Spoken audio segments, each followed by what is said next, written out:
Howdy folks, and welcome back to World of KV2s with the mighty Jingles. Yeah, I know. Some people might say that I'm really kicking the arse out of the KV2 videos lately, but to those people I simply say, if you are tired of the KV2, you are tired of life. Is there anybody out there to whom I still need to explain what it is about the KV2 that makes it so glorious? Because I feel like I say the same things about the KV2 in every video. But there's always somebody who's never seen a KV2 before and is new to the channel. You know what?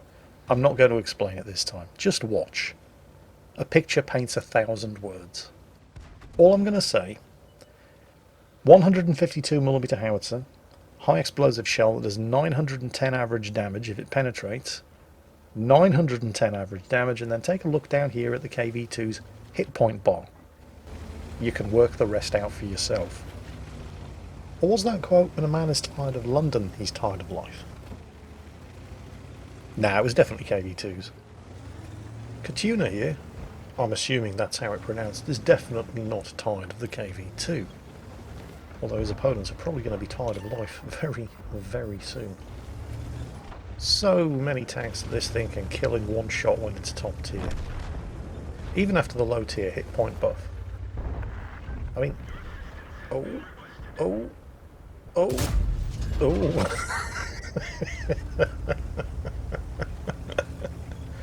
Now, okay, on the one hand, he didn't get a one-shot kill. But on the other hand, he didn't even penetrate the armour.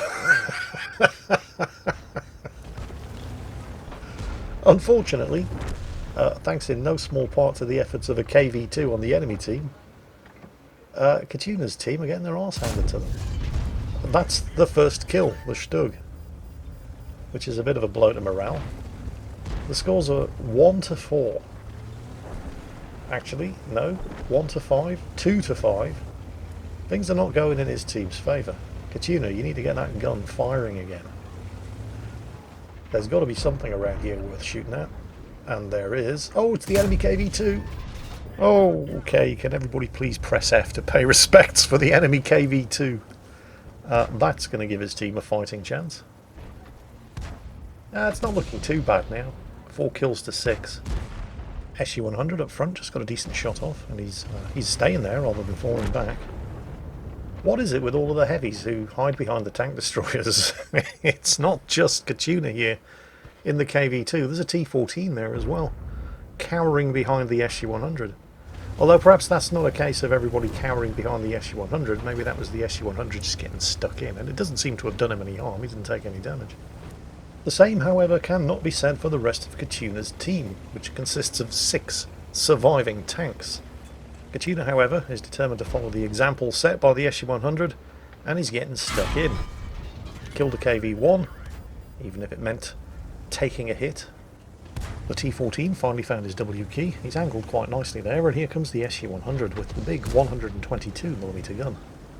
Although I feel his aggression could possibly have been tempered with a little more in the way of caution. He took a hit there that he probably didn't need to.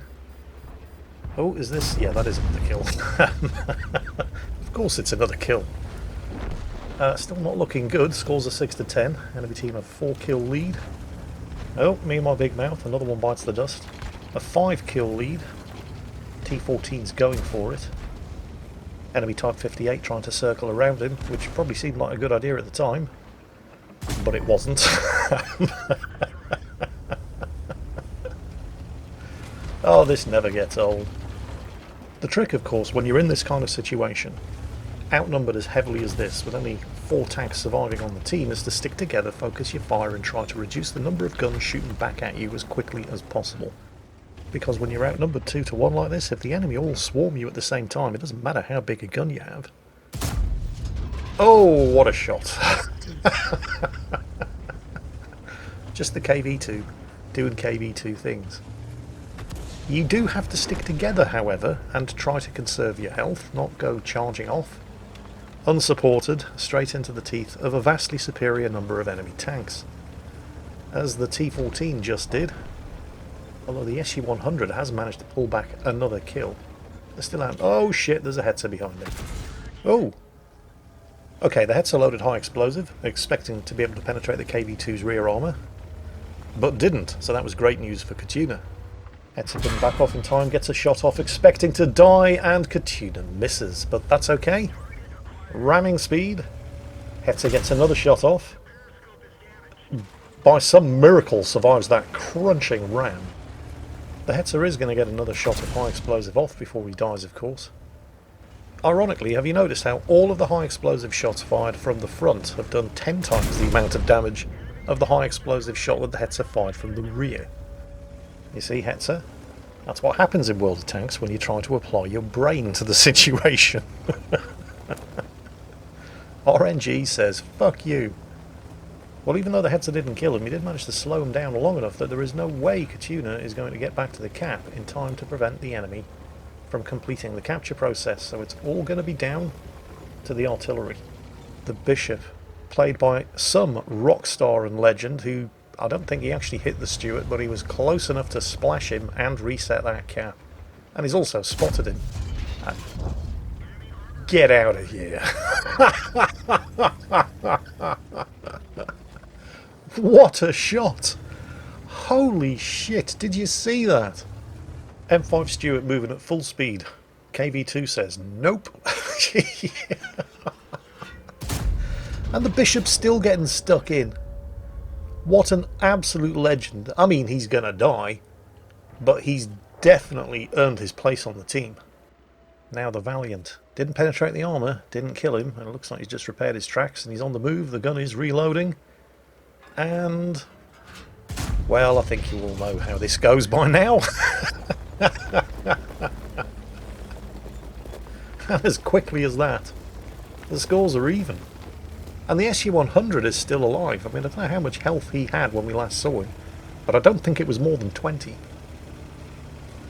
Oh, yep, there he is. 5 health. Yeah, it looks like I overestimated by a factor of 4, so... But he's done well to stay alive for the last few minutes with that amount of health remaining. Although I think that was more as a result of basically staying there where there are no enemy tanks, rather than coming back to help defend the cap. But maybe it would be better if he had died, because then, I mean, there's no oh, hang on. There's the SU-85B.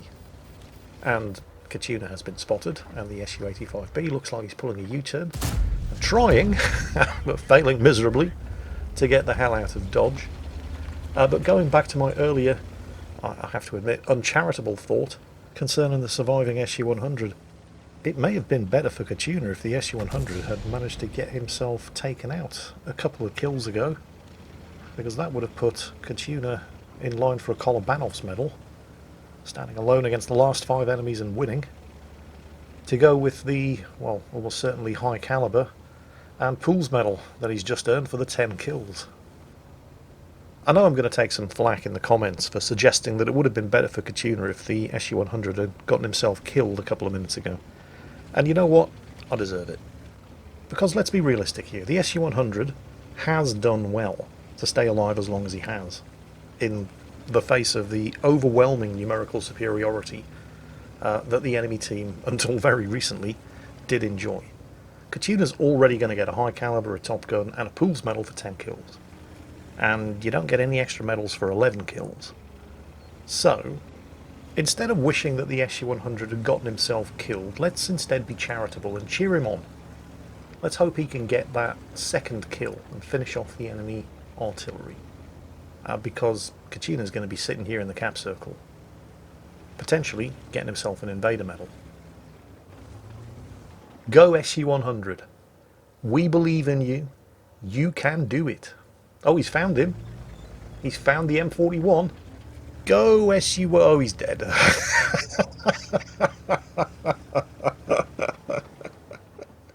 Oh, well, never mind. Hey, look, it's not my fault, okay? I was cheering him on. I believed in him. Oh, well, never mind. There's definitely an invader's medal up for grabs here. I don't think the M41 is in much of a position to be able to put shots into the cap circle, but just in case he is, Kachuna's parking on the inside edge of the cap circle in order to make it more difficult and less likely that the M41 is going to be able to lob shots over the buildings there on the left and actually hit him. And he's almost done it. 15 seconds to go. No sign of the M41. Could this be an invader medal? Oh, it's almost like he knew where Kachuna was going to be. He tried to get the shot over the top of the building there. It clipped the building, and he's never going to get a second shot off.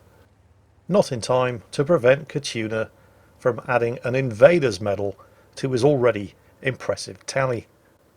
So let's count the medals, shall we? Ace Tanker, Pool's medal for 10 kills, High Caliber, Invader, and Top Gun. Sadly, no Kolobanov's medal. Thanks, SU-100. No, we're not going to talk about that. It's impressive that the only tank he shot at that he didn't kill was the T6 medium, with the very first shot that he fired, but pretty much everything else that wandered into his gun sights very quickly wished that it hadn't. And you know what? Let's hear it for the SU-100, because he did well to survive as long as he did, even if he died at the final hurdle.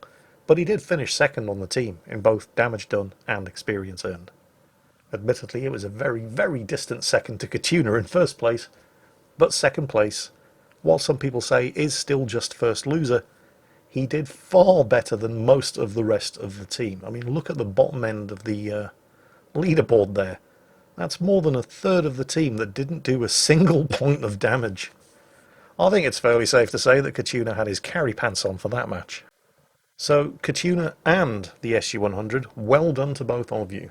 Kachuna, I'm glad you're enjoying the KV2. It is an amazing machine, and I wish you every success with it in the future. Everyone else, I hope you've enjoyed today's video, because that is it for today. And as always, take care, stay safe, and I'll catch you next time.